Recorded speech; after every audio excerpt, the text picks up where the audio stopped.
Quand j'étais plus jeune, je rêvais d'élévation sociale, mais j'aurais aussi aimé savoir tout ce qui m'attendait.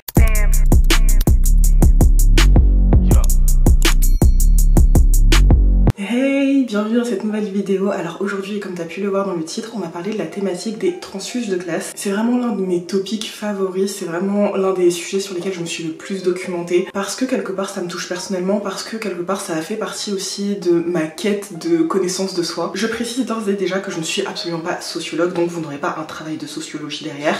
Simplement je me suis basée sur le témoignage de plusieurs transclasses, et bien évidemment je vous mettrai les travaux de ces différentes personnes en barre d'informations. Je me suis également basée sur des travaux de sociologie.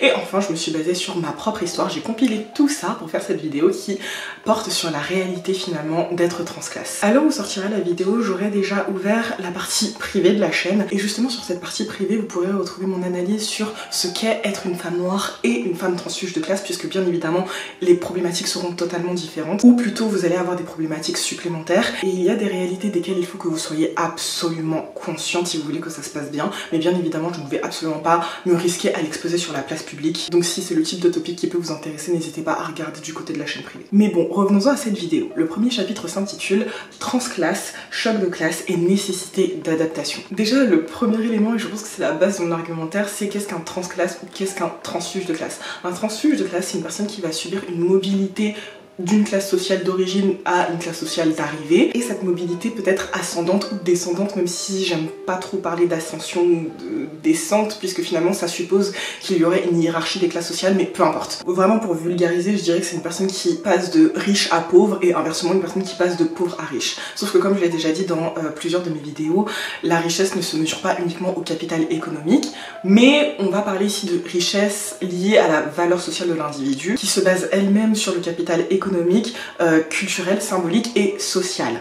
Donc si je résume un petit peu tout ça, un transclasse c'est une personne qui va changer de classe sociale parce qu'il aura perdu ou acquis un ou plusieurs de ses capitaux, donc capital économique, social, culturel et symbolique. En lisant le témoignage de transclasse et en regardant aussi certaines chaînes YouTube, je me suis rendu compte qu'il y avait des problématiques qui étaient communes, l'une d'entre elles étant le choc des codes, puisque bien évidemment chaque communauté comporte ses propres codes et quand vous changez de communauté, quand vous passez d'une communauté à une autre, forcément vous n'allez pas être soumis aux mêmes codes, vous n'allez pas être soumis aux mêmes normes. Les codes se retrouvent dans énormément d'éléments, donc vous allez avoir tout ce qui va être posture, tout ce qui va être langage, tout ce qui va être matériaux utilisés pour la décoration de la maison, tout ce qui va être aliments consommés, tout ce qui va être activités pratiquées, tout ce qui va être vêtements. Et justement la grosse problématique c'est que quand vous arrivez dans une communauté de laquelle vous n'avez pas les codes, vous allez être considéré comme un outsider, voire même une personne indésirable, voire même un usurpateur. Et c'est là où ça pose énormément de problèmes aux transclasses. Parce que très clairement, non seulement on ne va pas te donner la légitimité à laquelle tu as le droit,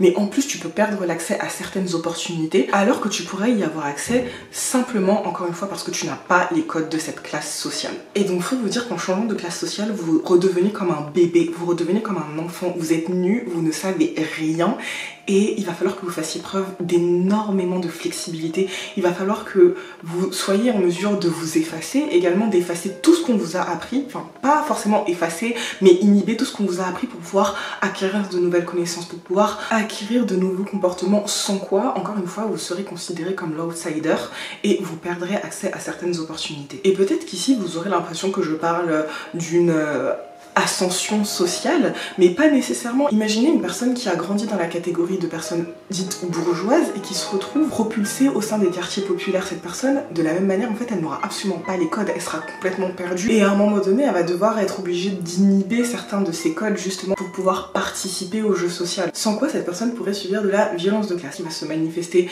par exemple au travers de marginalisation, qui va se manifester au travers de microagressions, qui va se manifester au travers de remarques, mais vous savez, tellement bien décorées, tellement bien prononcées que vous ne pourrez rien dire à ça. Ça peut également se manifester au travers de références à votre classe sociale d'origine constante, permanente, dans le sens où par exemple on pourrait vous dire ah oui mais toi c'est comment chez toi, ah oui chez toi on n'a pas ça, chez toi on fait pas ça. C'est une forme de violence qui peut également se manifester au travers d'attitudes paternalistes ou d'attitudes condescendantes. C'est des personnes qui typiquement vous faire comprendre que vous n'aurez jamais rien à voir avec elles, que vous ne serez jamais à leur niveau justement à cause de vos origines sociales. Et des personnes qui vont volontairement ou non se positionner comme mentor alors que vous n'avez absolument rien demandé, alors que potentiellement vous ne cherchez même pas de mentor, mais vraiment des personnes qui vont vous prendre de haut et qui vont vous dire regarde c'est comme ça qu'on fait, je vais te montrer comment on fait, alors que certaines fois en fait vous n'attendez même pas de conseils de leur part. Ou alors des personnes qui vont vous faire des réflexions en mode ah ouais non mais ça c'est la base, normalement tes parents ils auraient dû t'apprendre ça, etc. Alors que encore une fois il y a une différence de code entre les communautés. Et ce qui peut être considéré comme la base de l'éducation chez les uns ne sera pas du tout la même chose chez les autres. Je vais vous donner un exemple tout simple que j'avais lu dans un livre, ou plutôt que j'avais écouté dans un livre audio, et je vais vous mettre la référence juste en bas, où l'auteur dit je n'ai pas eu une enfance mais une enfance de classe. Et ce qu'il expliquait c'est que lui dans son enfance quand on mangeait regardait la télé, quand on mangeait on ne parlait pas, on s'asseyait dans le canapé en famille, on regardait tous la télé et c'était vraiment le moment où papa, maman rentraient du travail, etc. Ils étaient fatigués et tout le monde se détendait. Et au moment de sa transition, ou en tout cas au moment où il a commencé à être confronté à une autre classe sociale, donc il partait chez son ami, et chez son ami, donc il n'y avait absolument pas de télé, il n'y avait que des bibliothèques, des instruments de musique, des tableaux, etc. Et au moment du repas, les personnes étaient à table, les parents étaient à table, et les gens discutaient entre eux, mais ils discutaient de musique, de littérature, etc. Lorsque justement il va discuter avec la mère va lui dire mais comment ça se passe chez toi, etc. Et quand il va dire qu'il y a la télé, etc., la mère elle va être en mode ah bon, mais la télé c'est n'importe quoi, c'est dégoûtant, faut pas faire regarder ça aux enfants, etc. Donc très probablement la réaction de la mère n'était absolument pas volontaire, très probablement elle ne voulait pas faire subir cette violence à cette personne-là, mais le fait est qu'elle l'a fait. Et c'est pareil, vous qui me regardez, si vous êtes en transclasse, potentiellement vous allez subir cette violence. Potentiellement vous allez être entouré de personnes et elles vont parler de leur maison de campagne, vous n'aurez pas forcément de maison de campagne. Et lorsque vous le direz, on vous dira mais quel genre de personne n'a pas de maison de campagne, comme si finalement c'était la normalité, alors que justement ce n'est que la normalité d'un écosystème. Donc voilà, si vous me regardez encore une fois et que vous êtes en transfuge de classe, sachez que vous allez être confronté forcément à un moment donné à un choc des codes où vous allez devoir acquérir très rapidement les nouveaux codes, enfin en tout cas les codes de votre nouvelle classe sociale, mais également à de la violence de classe ou à de la violence symbolique. Et d'autant plus si vous passez d'une classe sociale qui est dite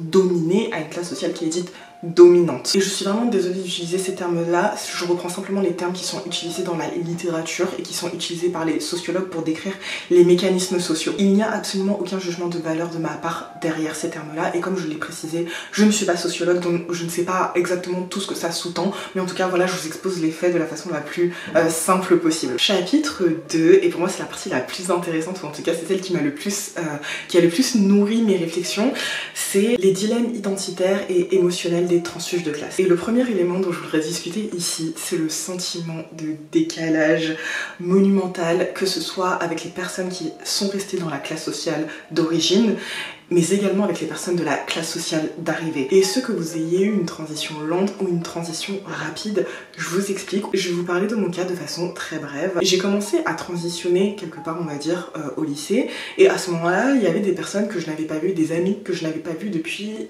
un an et demi. Donc je vais les voir et je m'attends à ce que tout redevienne comme avant. On avait échangé de temps en temps sur les réseaux sociaux, donc je reconnaissais leur vie, etc. Et quand je suis arrivée devant eux, je me suis rendu compte qu'il y avait plein de comportements qu'ils avaient acquis que moi je n'avais pas acquis.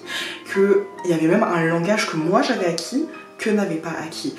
Un truc tout bête, mais j'utilisais des adverbes, j'utilisais des termes comme évidemment, ce genre de choses. Et à chaque fois en fait ça les choquait. Vraiment ça les choquait, encore une fois parce que ce n'étaient pas des termes qu'eux avaient l'habitude d'employer. Et j'ai eu ces réflexions de ah mais tu fais la bobo maintenant, ah mais tu fais la riche maintenant. Et autant moi j'avais le sentiment de me sentir en décalage justement parce que mes centres d'intérêt avaient évolué et qu'ils n'étaient plus les mêmes que les leurs, mais eux également me faisaient ressentir le fait que j'étais en décalage parce que je n'avais plus les mêmes codes, parce que je n'avais plus les mêmes comportements et parce que nos centres d'intérêt étaient différents également. Et de la même façon, et je me suis retrouvée encore une fois dans un des livres que je lisais, dans le témoignage d'un des transclasses que je lisais, j'ai commencé à m'intéresser à la politique parce que je voulais prendre part à ce qui se passait, parce que j'espérais, j'avais l'espoir d'avoir une pierre à apporter à l'édifice, et je me rendais compte que quand j'en parlais autour de moi dans ma classe sociale d'origine, en fait les gens voyaient la politique comme quelque chose d'extrêmement loin, quelque chose qu'ils ne touchaient pas, quelque chose qui était fait pour je ne sais pas qui, mais en tout cas absolument pas pour eux, alors que c'est faux et archi faux. Et je trouve que de nos jours les jeunes se mobilisent de plus en plus sur ces sujets là, mais bref là je m'éparpille. En tout cas le fait est qu'il y avait effectivement des centres d'intérêt qui commençaient à changer et je me sentais plus à ma place. Et c'est quelque chose que j'ai retrouvé encore une fois dans le témoignage de beaucoup de transfuges de classe. Le fait d'avoir les fesses entre deux chaises. Le deuxième point que je veux mentionner ici, c'est la culpabilité du double attachement, parce que ça aussi c'est quelque chose que j'ai vécu, c'est quelque chose que j'ai revu dans de nombreux témoignages. C'est vraiment le fait de se sentir coupable, d'aimer aussi bien certains codes et certaines composantes de la classe sociale d'arrivée que certains codes et certaines composantes de la classe sociale d'origine. L'un des auteurs que je lisais évoquait le fait qu'il aimait beaucoup l'art, il était passionné par l'art, et en fait quand il retournait voir ses parents, quand il retournait dans sa classe sociale d'origine, c'était quelque chose qui lui était reproché. Il avait même honte de dire qu'il aimait l'art, donc il allait dire qu'il aimait d'autres choses, il allait dire qu'il aimait certains sports, etc. Alors que fondamentalement c'était faux, fondamentalement ce n'était pas ce qu'il aimait. Mais finalement il avait cette culpabilité là parce qu'il avait le sentiment de les avoir abandonnés, parce qu'il avait le sentiment de les avoir trahis quelque part. Il avait l'impression qu'aimer l'art c'était trahir sa famille, c'était trahir ses amis, c'était trahir finalement tout l'écosystème dans lequel il a grandi, dans lequel il a évolué. Et de la même manière, et moi c'est quelque chose que j'ai déjà ressenti, c'est lorsque tu arrives dans ta classe sociale d'arrivée et qu'il y a les codes, qu'il y a les choses que tu es censé aimer, etc. Et que toi tu aimes encore des choses qui sont rattachées à ta classe sociale d'origine et qui sont perçues comme peu valorisantes ou qui sont perçues comme des mauvaises manières. Encore une fois un terme que je n'aime absolument pas. Un autre point que je voulais mentionner, c'était la charge morale liée au changement de classe, et ici plus liée à une ascension sociale. Je vous explique. Ça m'a fait rire parce que dans un des livres que je lisais, l'auteur disait qu'il avait eu l'impression d'être devenu le faire-valoir de sa famille. C'est-à-dire que sa mère disait systématiquement à ses amis: ah oui mais moi mon fils il a fait des études, ah oui mais moi mon fils il est éduqué, ah oui mais moi mon fils il a de l'argent, etc. Et justement il avait ce rôle de faire-valoir. Quelque part on sent qu'il y a une forme de fierté de la famille, mais d'un autre côté ça induit également une pression à conserver ce niveau de réussite là. Parce que ce même auteur disait qu'il avait honte de certains aspects de sa vie, il avait honte d'en discuter avec ses parents, justement parce qu'il devait conserver cette image de personne qui a réussi. Et d'un autre côté tu peux également avoir la charge morale liée à des personnes qui vont te dire bah, en fait si t'as réussi c'est grâce à moi. Ça peut être vrai, ça peut être faux, mais je pense à un auteur dont le père en question était alcoolique, et cet auteur là était en conflit avec son père justement parce qu'il était violent envers sa mère, et t'avais le père qui rabâchait tout le temps: oui mais si t'as fait des études c'est grâce à moi, oui mais c'est moi qui ai payé tes études, etc. Et finalement il y avait cette charge morale là de tu es un transclasse parce que moi j'ai financé pour ça, et du coup tu n'as plus le droit de dire quoi que ce soit. Du coup il y a presque un sentiment de culpabilité naissant lorsqu'il essaye d'interdire à son père de battre sa mère, alors que finalement en soi il a le bon comportement. Mais encore une fois il y a cette charge morale qui peut être subie par la personne transfuge de classe. Et le dernier élément dont je voulais parler, c'est quelque chose que je n'ai pas expérimenté, c'est quelque chose que j'ai beaucoup lu aussi, c'est le sentiment de honte lié à ta classe sociale d'origine. C'est quand par exemple tu vas avoir certaines personnes qui vont se retrouver dans certains milieux, qui vont se retrouver par exemple à une table entourée d'enfants d'avocats, de ministres, de je ne sais quoi, etc. et qui vont avoir honte de dire ouais bah mon père il était éboueur, ou ma mère elle était femme de ménage. Et je pense, et encore une fois je l'ai pas expérimenté donc peut-être que je me trompe, mais je pense que c'est pas en soi parce que ces personnes là ont honte de leur famille. La problématique c'est qu'ils vont transposer absolument tous les préjugés, tous les stéréotypes qu'ils ont par rapport à ça sur toi. Je sais que certaines personnes en arrivent à mentir, hein. Il y a un des auteurs même qui disait que lui il disait que son père était maire de Genève justement parce qu'il avait pas envie qu'on transpose des choses sur lui. Et encore une fois c'est quelque chose que je peux entendre, que je peux comprendre, et de toute façon est-ce que j'ai le choix? Non, parce que de toute façon c'est le ressenti et le vécu de certaines personnes, donc à partir de ce moment là Et on en arrive donc au chapitre 3, et c'est également un chapitre d'intérêt pour moi: la violence symbolique infligée et la reproduction des inégalités. Et pour moi ce chapitre c'est vraiment un chapitre remise en question, sans même questionner le rôle et la place politique du transclasse en tant que tel. Je me suis rendu compte dans mon propre parcours que certaines fois je pouvais infliger de la violence symbolique sans même en avoir conscience, sans même le vouloir, et que finalement moi-même en tant que personne, en tant qu'individu, je reproduisais les inégalités que moi-même j'essayais de défendre. Je sais pas si vous voyez ce que je veux dire. Alors finalement comment est-ce que tu peux infliger de la violence sans même t'en rendre compte? Tu peux le faire lorsque par exemple tu adoptes des comportements de distanciation. Typiquement ta famille décide d'aller dans un restaurant, tout le monde veut aller dans ce restaurant là parce que tout le monde aime ce restaurant là, et toi t'arrives et tu dis non finalement il n'est pas assez bien. Là tu peux justement infliger une certaine violence. Ou alors quand tu vas avoir des comportements élitistes, quand tu vas par exemple dire ah oui non mais moi je me mélange pas avec un tel parce que cette personne n'est pas suffisamment éduquée, ou non je sors pas avec un tel parce que un tel ne maîtrise pas les bonnes manières, ne sait pas se comporter en société, etc. Parce qu'encore une fois ce qui est décrit comme des bonnes manières c'est finalement les codes qui sont imposés par les classes dominantes, qui sont déterminés potentiellement par une classe à laquelle tu appartiens maintenant. Donc quand tu vas dire à des personnes qui n'appartiennent pas à cette classe que c'est ça les bonnes manières et que c'est ça qu'elles doivent respecter pour être intégrées en société et qu'elles ne sont pas capables de respecter ça alors que toi t'as eu tout un travail d'apprentissage derrière pour justement y adhérer. Oui, tu es violent, oui je suis violent et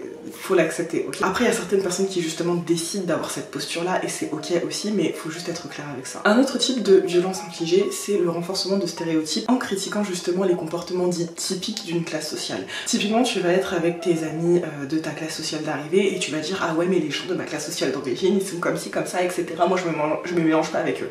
Encore une fois un comportement qui est dit élitiste. Qui plus est c'est typiquement le type de comportements qui vont renforcer justement le sentiment de légitimité de ces classes là lorsque justement elles vont dire ouais mais regardez ces populations sont comme ça, je connais une personne qui vient de cette population, elle se comporte exactement comme ça etc. Tu renforces, tu infliges toi-même de la violence et tu renforces les mécanismes qui poussent à appliquer de la violence envers ces personnes là. Et encore une fois chacun fait ce qu'il veut, chacun voit midi à sa porte, chacun a ses combats là où il veut, mais il faut juste avoir conscience de ça et c'est quelque chose que je ne savais absolument pas lorsque j'ai commencé à travailler sur moi. Et le dernier point que j'avais noté pour cette sous-partie c'était la pression à la conformité en reproduisant des logiques de domination. Typiquement, vous venez de classe sociale populaire par exemple, on va vous mettre sur un poste de recrutement et vous allez dire ok moi je ne recrute absolument pas de personnes qui viennent de classe sociale populaire parce qu'ils n'ont pas de savoir-être, parce qu'ils se comportent de telle manière et qu'ils ne peuvent pas se comporter de cette manière en entreprise, parce que je trouve que les personnes qui viennent d'une autre classe sociale ont une meilleure réflexion, ce genre de choses. Et encore une fois ce sont des comportements qu'on retrouve dans le récit de certaines transclasses et c'est pour ça que je le précise ici. Et l'idée c'est absolument pas de leur jeter la pierre dessus, non, c'est de savoir que ça existe, de comprendre que ça existe pour que vous puissiez aussi comprendre vous-même lorsque vous y serez confrontés ce qui est en train de se jouer. Et du coup ce point là il est très lié à la deuxième sous-partie de ce grand chapitre qui est la reproduction des mécanismes qui conduisent aux inégalités. Encore une fois lorsque certains transclasses vont arriver dans leur classe sociale d'arrivée, ils vont acquérir des codes, ils vont apprendre des facteurs de distinction pour justement tendre à l'homogénéité, pour justement tendre à une meilleure intégration. Et jusqu'à là, écoutez bien la réflexion qu'il y a derrière. Donc, j'arrive dans une classe sociale et j'acquiers certains codes. Ça peut passer par le renoncement à une certaine partie de mon identité, comme par exemple à une modification physique, comme par exemple par l'acquisition d'une nouvelle culture, comme par exemple par des modifications de mon environnement social, et ça passe également par la participation aux dynamiques de pouvoir. Je sais pas si vous me suivez jusque là, j'essaye vraiment d'être très claire sans forcément être trop problématique dans les propos que je vais avoir. Par exemple, vous partez de votre classe sociale qui s'habille d'une certaine manière, vous arrivez dans une nouvelle classe sociale qui s'habille d'une autre manière là, vous apprenez que cette manière de s'habiller c'est le bon goût, que les gens éduqués d'une certaine manière s'habillent de telle et telle manière et que donc par exemple je reprends l'exemple des discriminations à l'embauche, vous allez appliquer ce regard là lorsque vous allez recruter quelqu'un. Par exemple, ou lorsque vous allez laisser une personne entrer dans votre cercle, ou lorsque vous allez apporter une opportunité à une personne, ou même et tout simplement dans vos relations, dans la manière dont vous allez traiter l'autre, dans la valeur que vous allez apporter à l'autre au travers de vos interactions. C'est extrêmement subtil, mais encore une fois, pour moi, tout ça, ça se rattache à la notion de valeur sociale. Parce que vous aurez le sentiment justement de vous être extrait d'une classe où la valeur sociale sera considérée comme basse ou non d'ailleurs. C'est là on va en arriver au mythe méritocratique. Parce que j'ai grandi dans des sphères, on croyait dur comme fer à la méritocratie. On croyait dur comme fer au fait que si tu travailles, tu vas forcément réussir. Si tu travailles, tu vas forcément évoluer. Alors que non, alors que ce n'est absolument pas vrai. Alors que c'est une des choses que j'ai pu remarquer dans le parcours de nombreux transclasses et dans mon propre parcours. Oui, il y a du travail, mais à un moment donné, par coup de chance ou non, tu vas potentiellement avoir plus accès à une certaine ressource que d'autres personnes, ce qui va te permettre d'évoluer. Typiquement, moi ça a été je suis rentrée en internat d'excellence pour suivre une amie. Mais si j'étais pas rentrée en internat d'excellence, je sais aujourd'hui que je n'aurais absolument pas eu le même parcours. Pourquoi? Parce que le fait de rentrer en internat d'excellence m'a déjà extrait d'un environnement dans lequel je n'étais pas en mesure de travailler correctement, mais m'a également ouvert à un autre réseau, à une autre vision, puisqu'il y a des choses que je ne pensais même pas être possibles. Il y a des métiers auxquels je ne pensais même pas prétendre, je ne savais même pas qu'ils existaient, et justement j'ai eu accès à cette connaissance-là parce que j'ai eu la possibilité d'entrer en internat, parce qu'une personne m'en a parlé, une amie, et je voulais la suivre. Mais si j'avais pas croisé cette amie-là, même avec tout le travail du monde, j'aurais absolument pas eu accès à ces ressources-là. Et je m'égare un petit peu, mais c'est aussi là où je trouve qu'on voit tout l'enjeu politique du transclasse, parce que quelque part, en fait, vous avez toutes les personnalités politiques qui vont vous dire que la méritocratie ça existe, que en fait si vous voulez vous évoluer, si vous voulez réussir entre grandes guillemets votre vie, toutes les clés sont dans votre main et vous n'avez qu'à travailler. Il y a toutes les classes politiques qui vont vous dire ça et il y a nous les transclasses ou les transfuges de classe qui allons arriver et qui allons vous expliquer que oui nous on a travaillé et c'est exactement pour ça qu'on s'est extrait. On est presque comme des symboles du fait que c'est possible, on est comme des totems, comme des étendards et c'est très difficile de déconstruire cette pensée là parce que factuellement c'est vrai. Je pense que pour nombreux d'entre nous il y a eu du travail, il y a eu plein de nuits blanches, il y a eu plein de choses, mais derrière il faut aussi admettre que dans une certaine mesure, et chacun on a eu accès à certaines ressources, pour certaines personnes même c'est juste de la représentation, c'est juste que par exemple dans la famille de cette personne là il y avait un médecin et que donc cette personne là s'est dit ah ouais ok donc je veux évoluer comme ça, ou cette personne a rencontré dans un des livres que je lisais et que je vous mettrai en barre d'infos parce que j'ai trouvé super intéressant, c'est un gars qui simplement a rencontré une fille dans son lycée et cette fille elle lisait beaucoup et cette fille lui a présenté sa famille etc et l'a fait rentrer dans son environnement et dans son écosystème et ce gars là s'est dit ah ouais c'est comme ça que je veux devenir et je veux évoluer comme ça et donc il a commencé à acquérir les codes petit à petit en s'exposant à cette fille là. Mais si vous aviez enlevé cette fille là de sa vie.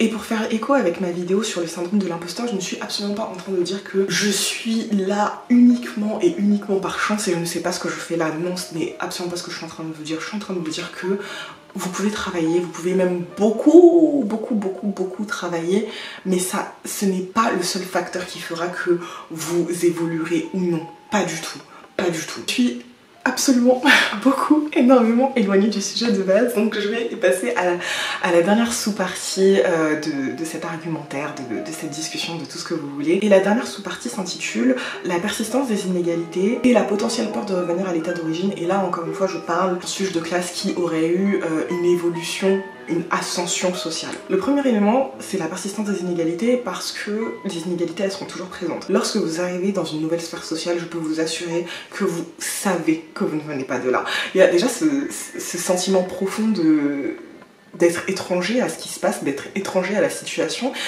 Il y a aussi les gens qui vous feront remarquer que vous êtes étranger à la situation et il y a tout l'environnement qui vous fera remarquer que vous êtes étranger à la situation. Typiquement, les gens dans leur conversation vont avoir des références auxquelles vous n'aurez pas accès. Pourquoi? Parce que, encore une fois, ils ont baigné dedans, ils ont grandi dans ces codes, et vous pourrez absolument faire tout ce que vous voulez pour essayer de rattraper le gap qu'il y a entre ces personnes et vous. C'est impossible parce que c'est ancré en eux. De la même manière que les stigmates de votre classe d'origine sont ancrés en vous. Une chose super bête, une chose super simple, vous pouvez voir dans toutes mes vidéos que je parle énormément avec mes mains. Et je pense que c'est justement un trait caractéristique de ma classe sociale d'origine. Là où je travaille, je suis entourée de personnes qui sont de classes sociales différentes.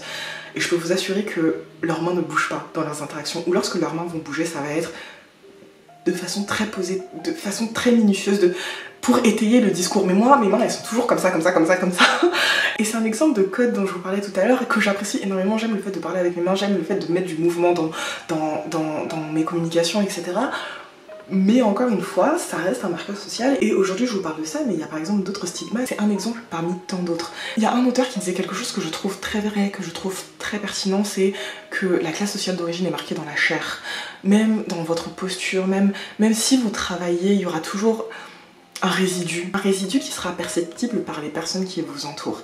Et donc les mécanismes de domination et donc les marqueurs d'inégalité seront toujours présents parce que ces personnes-là l'utiliseront pour vous rappeler que vous n'êtes pas d'ici. Et tout ça peut conduire à des efforts constants pour légitimer sa place, à des efforts constants pour rappeler votre position nouvellement acquise, alors que c'est absolument pas le cas pour des personnes qui sont nées avec cette position-là. Typiquement par des efforts de tout le temps acquérir et renouveler son capital social, de se construire de nouvelles relations, d'entretenir son réseau là où ce sera mais absolument et totalement normal pour certaines personnes, là où vous savez l'effort que vous allez faire pour construire votre réseau, il y a des personnes pour qui c'est même pas un effort parce que ces personnes là sont nées comme ça, enfin c'est pas qu'elles sont nées comme ça mais des bébés en fait on leur a appris ça, donc pour elles c'est absolument pas du tout un effort. Et c'est pareil pour le capital culturel, personnellement il y a plein de références auxquelles je n'avais absolument pas accès et auxquelles je n'ai toujours pas accès qui m'excluent de certaines conversations. Typiquement, et encore une fois ça m'est arrivé il y a quelques jours au travail, un groupe de collègues qui se met à discuter de certains films qui dataient des années 80-90 10, je n'avais pas les références, mais je sais très bien qu'ils avaient ces références-là parce que ça, c'est des références qui étaient connues et reconnues dans leur classe sociale à eux. Et justement, pour ne pas être en marge de ces discussions-là, il y a cette culture à acquérir et donc il y a un travail supplémentaire à faire et à refaire. Alors que, encore une fois, les personnes à côté n'auront absolument pas à faire ce travail-là. Justement, certaines personnes vont entretenir leur réseau, vont s'attacher à certaines choses, s'attacher à un certain capital culturel, s'attacher à aller dans certains types d'endroits, etc. Justement par peur de revenir à leur classe sociale d'origine. J'aimerais justement vous lire un extrait d'un des livres que j'ai lu, qui m'a, quand je l'ai lu, ça m'a fait pleurer, parce que ça m'a rappelé ma propre histoire, ça m'a rappelé les propres choses que j'ai traversées. Mais avant ça, il faut que je vous remette le contexte de cette lecture. Donc, l'auteur est un transfuge de classe qui est passé d'une classe très précaire dans la mesure où son père, je crois qu'il était au RSA ou quelque chose comme ça, en tout cas il gagnait 700 € par mois, ils étaient une famille de 7, à étudier à l'école normale supérieure, donc entouré de personnes assez aisées. Et donc on a expliqué à cette personne que c'était bien, elle avait acquis du capital culturel, etc., c'était très bien, mais que elle avait toujours sur son visage une chose qui rappelait sa classe sociale d'origine, et cette chose-là c'était ses dents. Et donc il va expliquer qu'il a rencontré des dentistes, qu'il y a eu de la violence de la part de ces dentistes-là, puisque ces dentistes-là leur disaient ah oui mais pourquoi vos dents sont comme ça, c'est inadmissible, etc. Donc lui essayait de se justifier en disant mais non mais vous savez là d'où je viens on se brosse pas beaucoup les dents parce que ça compte pas, etc. Et les dentistes disaient oui mais quand même c'est une question d'hygiène. Donc il y a eu ces formes de violence-là. Mais donc la personne qu'il connaissait lui payait ses frais dentaires et puis à un moment donné la personne a arrêté de payer ses frais dentaires. Et donc cet homme a trouvé divers et variés moyens de gagner de l'argent justement pour pouvoir régler ce problème de dentition. Sauf qu'il n'avait absolument pas le capital économique pour payer ces frais là. Je pensais à l'argent qu'il me fallait, à la honte si j'avais dû dire au dentiste le lendemain que je ne pouvais pas le payer en lui disant désolé j'ai oublié mon porte-monnaie, est-ce que je peux vous payer la prochaine fois? Lui qui aurait su que je mentais et moi qui aurais su qu'il le savait, et la honte provoquée par ce jeu de miroir. À ce moment-là et dans la suite du livre, on voit très bien la rage de l'auteur et vraiment tout ce qu'il va entreprendre, même en poussant des choses à l'extrême pour s'extirper de sa classe sociale d'origine. Et il avait d'autres combats internes qui étaient intimement liés à ce point-là. Mais encore une fois, certains vont aller jusqu'à mettre en place des stratagèmes, certains même iront jusqu'à avoir des pratiques peu recommandables, justement pour ne pas retourner dans leur classe sociale d'origine. Voilà les différents éléments que j'ai pu relever dans la problématique ou en tout cas dans la réalité d'être un transfuge de classe. Comme je le disais dans la partie de la chaîne privée, je vais vous parler des éléments liés au fait d'être un transfuge de classe, notamment lorsqu'on est une femme noire, parce que encore une fois il y a des caractéristiques qui nous sont propres et parce qu'il y a des choses à mettre en place aussi pour se protéger, mais encore une fois ce sont des choses dont on ne peut pas forcément parler publiquement parce que je ne sais pas qui regarde les vidéos. Donc encore une fois, si ce sont des thématiques qui vous intéressent, n'hésitez pas à me rejoindre par là-bas. Bisous.